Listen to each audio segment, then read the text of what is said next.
Yo, what is up, my fam? Oh, we're recording. Yes, we are. No! Oh, that's bad. All right. I might do this intro a few times if I mess it up. But. You're good. Okay, everybody ready? No. All right, here we go. You'll survive. I promise.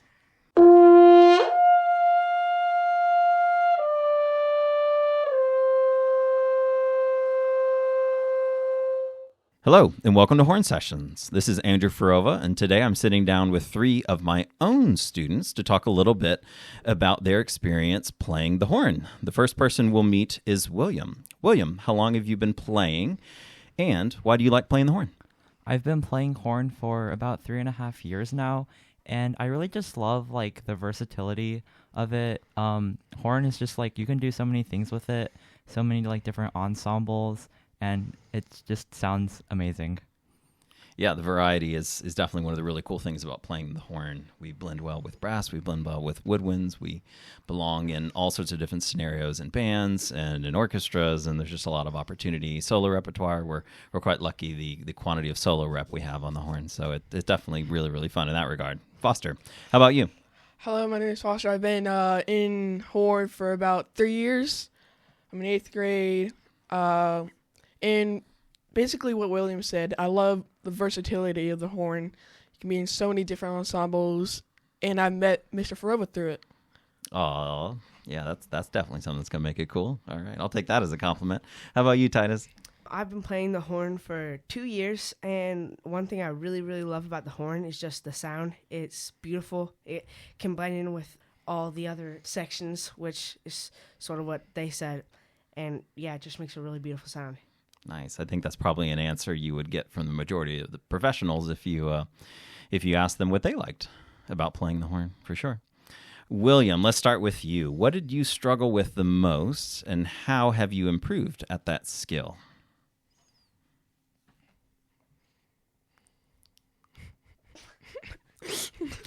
William's having to spend a long time thinking because he's never struggled at anything. No, I'm thinking because there's I'm just trying to think of I don't know, because so of course there's the thing of hitting notes at the very beginning, but it's also just in the beginning it kind of is difficult playing horn in context, in ensembles. Starting out in band, you'd play, and it's just difficult starting out at first, trying to figure out how your sound fits in with other people, and of course the difficulty of actually playing the instrument itself also compounds to that a lot. Yeah, you're talking about sort of ensemble skills, and man, things get so complex as soon as you start trying to figure out and move beyond, okay, I know what to do in order to take care of my responsibilities, but how does that blend in with potentially the other 50, 60, musicians on stage? Because you've got, certain layers, right? You've got your own responsibility. Beyond that, you've got how does what I do fit into the context of my section? And then beyond that, how does that fit into the context of all the other brass players? And then how does that fit into perhaps what the woodwinds are doing, what the strings are doing, or, depending on whether or not this is an orchestra or band. And then how does all of that align with the conductor's vision, with the composer's vision? And so certainly I can see how that definitely becomes a challenge to try and figure out the answers to those questions. And it's an ever-changing landscape as well. So, how do you feel like you've improved at that?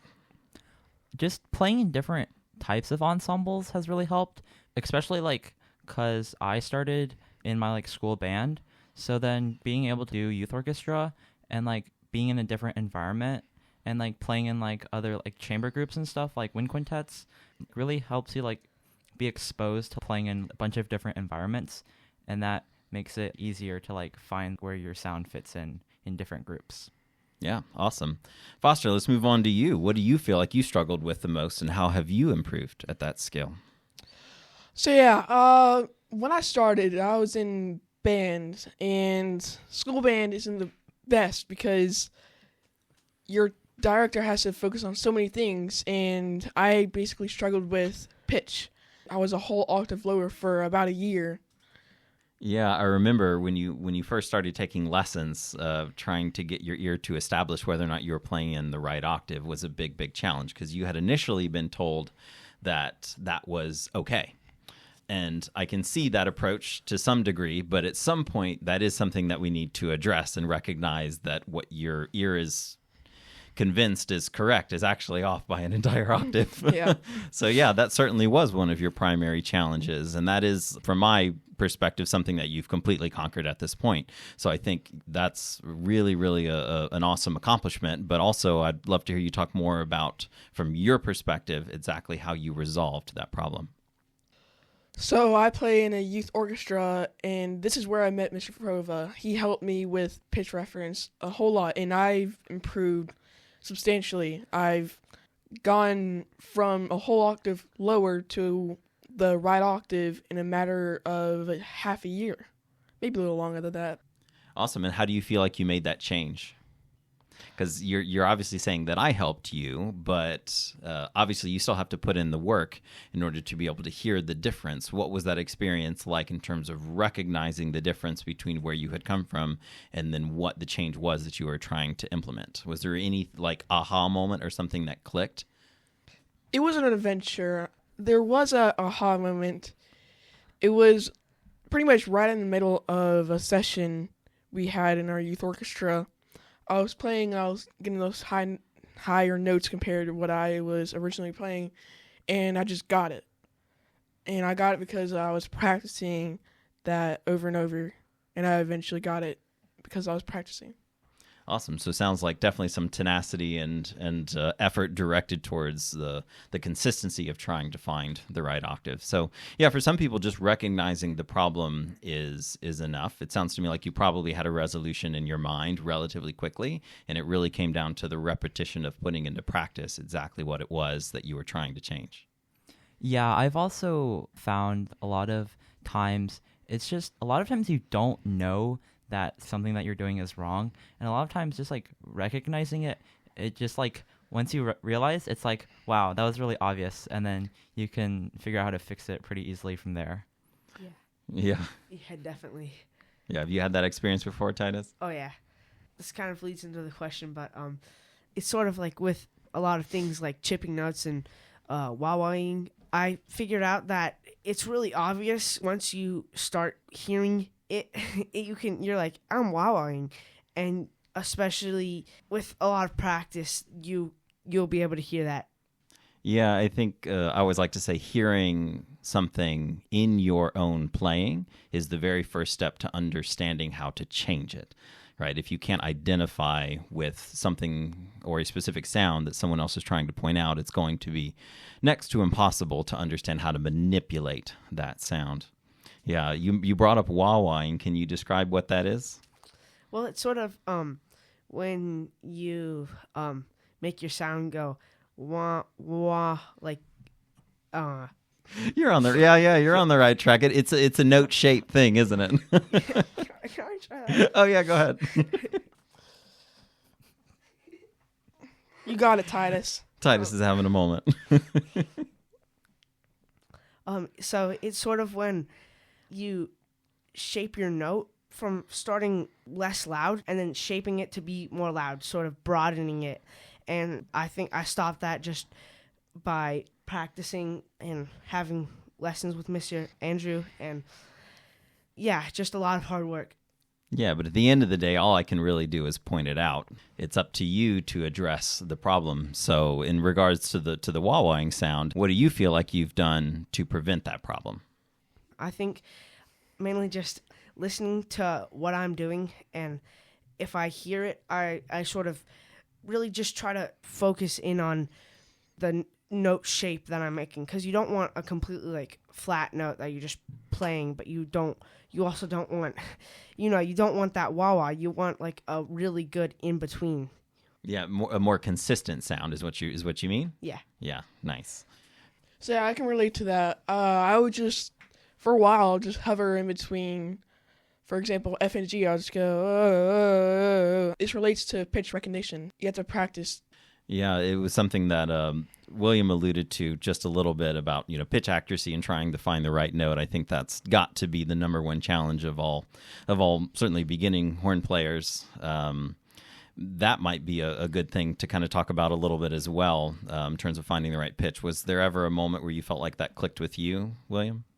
I've played other instruments before the horn, so I was like always kind of like aware of it. But what really helped was kind of just like recognizing intervals and just like sitting down with like a pitch reference or a tuner and just like, what exactly am I doing right now? Yeah. Also, for me, especially with the pitches, it was really just being confident in what I'm playing. Yeah, there's definitely an aspect of go for itness, right? Yeah. Especially if you're not playing that confident and you're playing sort of soft, that can also sort of lead to playing maybe a note lower, or maybe like a partial too low or something. But I think just being confident and really knowing I'm going to play this C and I'm going to play it the best I can really helped me with pitch accuracy. Yeah, there's some solid wisdom in there of if you're not feeling confident enough, you're not being physical enough, I think in a lot of ways, and we end up missing low. Many a horn player has had that experience before. All right, let's move into our next subject here, which is how often do you practice, and has it been worth it? That's one of those things where I think a lot of people are always asking, well, how much do you practice? How much should I practice, etc.? And a lot of times it's difficult, I think, to really come up with an appropriate answer, because a lot of times it really comes down to the way that you've spent that time.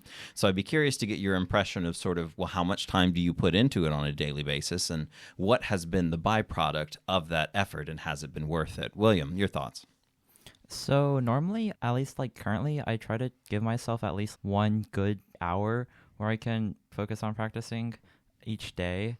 And I feel like sometimes it feels like you're not progressing that much. Because like I found like sometimes my improvements have come sort of suddenly in aha moments.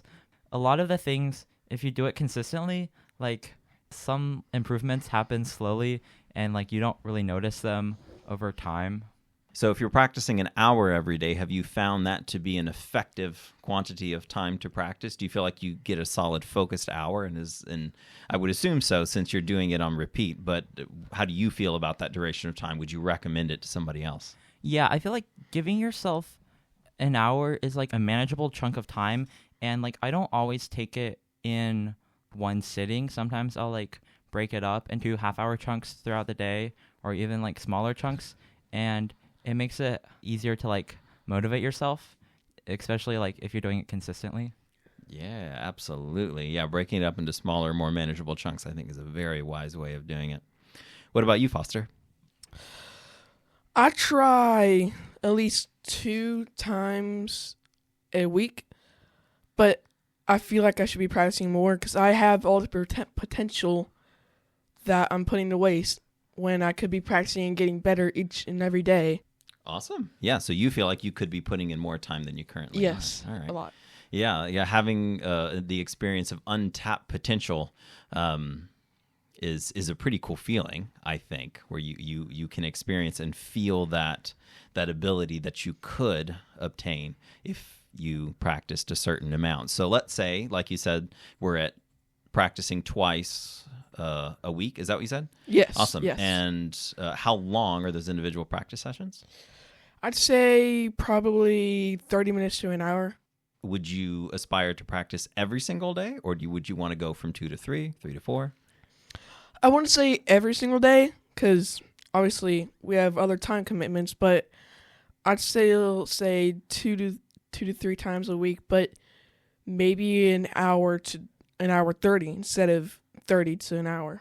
Awesome. So Foster's headed in an upward trajectory for some more hours. Very, very cool. And it's good to hear you say that, because that's the way that it feels when you should be practicing more. So if you're a student who's I'll call it self guilt tripping into I should be practicing more simply because somebody said so. I don't know that that's necessarily the healthiest relationship, although that may be true. Ideally, it comes from the player themselves, similar to what Foster just said. It's like I'm recognizing a sense of potential, and if I were to do this, then I know that I could realize better results as a byproduct of making that decision to commit more hours. And if you feel like an hour is too much, you can break it up like what William said. Before lunch, do 30 minutes or maybe 10 minutes even. Eat. Brush your teeth, of course, because you don't want all that gunk in your horn. I think we can all relate to that. And then practice again. It's okay to break it up. Yeah, completely agree. That is a very smart way to do it. How about you, Titus? How often do you practice, and has it been worth it? I would say my average practicing across a week would be about 50 minutes every day. It varies on days because some days I have, horn lesson. Some days I have ensemble. But yeah, I'd say a good 50 minutes a day. And I like to break that up. I do like to break that up like William and Foster. But I would say it's really paying off, and especially because if you want to be like a good horn player and you're like, oh, why am I not getting first chair? Why am I not getting any of these things? It might be because there's somebody better than you, but you really, really got to practice, Can I try that? No, no, I think you're sending out a good message. You do got to practice, don't you? Yes, you really, really got to practice. Because if you don't practice, you're not going to make it. Like, if you want to be, first chair in all county or all district, you have to practice so hard to do that.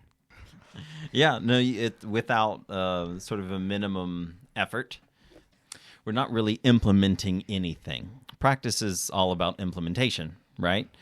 It doesn't automatically yield good results. It just means you're implementing something into habit. But unless we go through that process, hopefully with good practices, it's going to be very difficult to make any sense of improvement, getting better at things. Yeah.